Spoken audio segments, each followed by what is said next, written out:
চন্দ্র সূর্য। প্রায় ২ বছর ধরে সেন্সর বোর্ডে আটকে থাকার পর অবশেষে আলোর মুখ দেখতে যাচ্ছে কামার আহমদ সাইমন পরিচালিত আলোচিত চলচ্চিত্র অন্যদিন। মঙ্গলবার সন্ধ্যায় ছবিটির বিশেষ প্রদর্শনী ছিল। আমন্ত্রিত দর্শকেরা ছবিটি উপভোগ করেছেন। ছবিটি মুক্তি পেতে যাচ্ছে এবছরের জুলাই মাসে, এ তথ্য নিশ্চিত করেছেন পরিচালক কামার আহমদ সাইমন। জুলাই ২৪ না হলে কিন্তু অন্যদিন আসতো না। সো এই দায়বদ্ধতার জায়গা থেকে আমার কাছে মনে হয়েছে যে এই ছবিটা তাহলে জুলাইতেই মুক্তি দেওয়া উচিত, এবং সেই জন্য আমরা আজকে এটা প্রকাশ করছি যে এই জুলাইয়ে আসবে অন্যদিন। এটা ছবির ক্ষেত্রেও সত্য, এবং আমরা নিজেদের এক ধরনের এক্সপেকটেশনের জায়গা থেকে এই এক্সপেকটেশন চাই যে আমাদের অন্যদিনটা আসুক। ২০২৩ সালের মে মাসে সেন্সর বোর্ডে জমা পড়া ছবিটি দেশের রাজনৈতিক পরিস্থিতি ও নির্বাচন নিয়ে প্রশ্ন তোলায় তৎকালীন সরকার আপত্তি তোলে। ২০২৪ সালের মার্চে নতুনভাবে গঠিত বাংলাদেশ চলচ্চিত্র সার্টিফিকেশন বোর্ড ছবিটিকে ছাড়পত্র দেয়। অন্যদিনটা হচ্ছে আমাদের ওয়াটার ট্রিলজি দ্বিতীয় ছবি। প্রথম ছবি শুনতে কি পাও ছবিটা আমরা শেষ করার পরে ২০১৩ সালে আমরা এটা বাংলাদেশের অডিয়েন্সের কাছে দেখালাম, এবং তারপর থেকে কিন্তু আমরা অন্যদিনের কাজটা শুরু করেছি।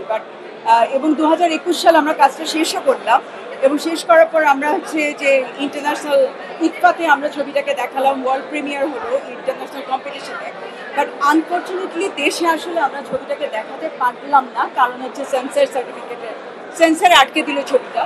এবং গত ২ বছর ধরে মানে এটা আমাদের জন্য সবসময় একটা দুঃখের বিষয় ছিল যে এই ছবিটা মোটামুটি কান, লোকার্নো, ক্যামডেনের মতো যে প্রথম সারি উৎসবগুলোতে অনেক রকম অর্জন ছিল, বাট দেশের ছবিটা দেখাতে না পারাটা তো অবশ্যই সবসময় হচ্ছে আমাদের জন্য কষ্টকর।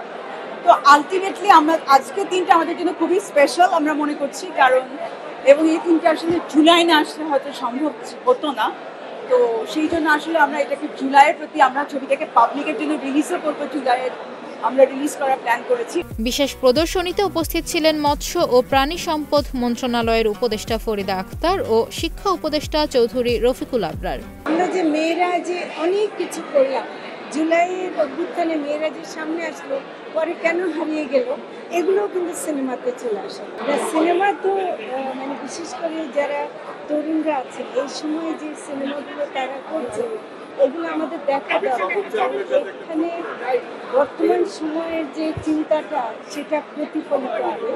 এবং কামার আহমদ সাইমন আমি বিশেষভাবে পরিচিত, তার কাজ সম্পর্কে জানি, এবং তার মাধ্যমে অন্যদিন যে ছবিটা আজকে আমরা এখনো দেখিনি, এটা দেখব, কিন্তু সেটা আমি মনে করি যে একটা নতুন একটা চিন্তার একটা প্রকাশ আছে বলে আমি যতদূর শুনেছি। ছবিটি দেখতে এসেছিলেন কবি ও চিন্তক ফরহাদ মাজহার, নাট্যজন সৈয়দ জামিল আহমেদ, আলোকচিত্রী শহীদুল আলম, লেখক মহিউদ্দিন আহমদ, সঙ্গীত শিল্পী লুবা নাহিদ চৌধুরী, ব্যারিস্টার সারা হোসেন, ঢাকা বিশ্ববিদ্যালয়ের গণযোগাযোগ ও সাংবাদিকতা বিভাগের অধ্যাপক গীতিয়ারা নাসরিন, গবেষক আলতাফ পারভেজ, অভিনেত্রী আজমেরি হক বাঁধন, বাংলা একাডেমির মহাপরিচালক মোহাম্মদ আজম সহ অনেকে।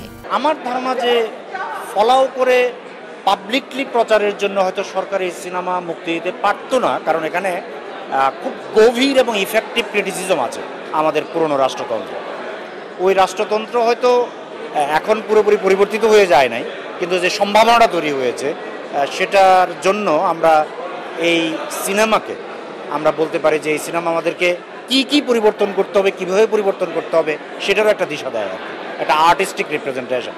অন্যদিন ইতোমধ্যেই বিশ্বজুড়ে বিভিন্ন উৎসবে প্রশংসিত হয়েছে। কান, লোকার্নো, ইডফা, ক্যামেরন সহ নামকরা উৎসবগুলোতে অংশ নিয়ে জিতেছে একাধিক আন্তর্জাতিক পুরস্কার। নিশা মাহমুদা, ইন্ডিপেন্ডেন্ট ডিজিটাল।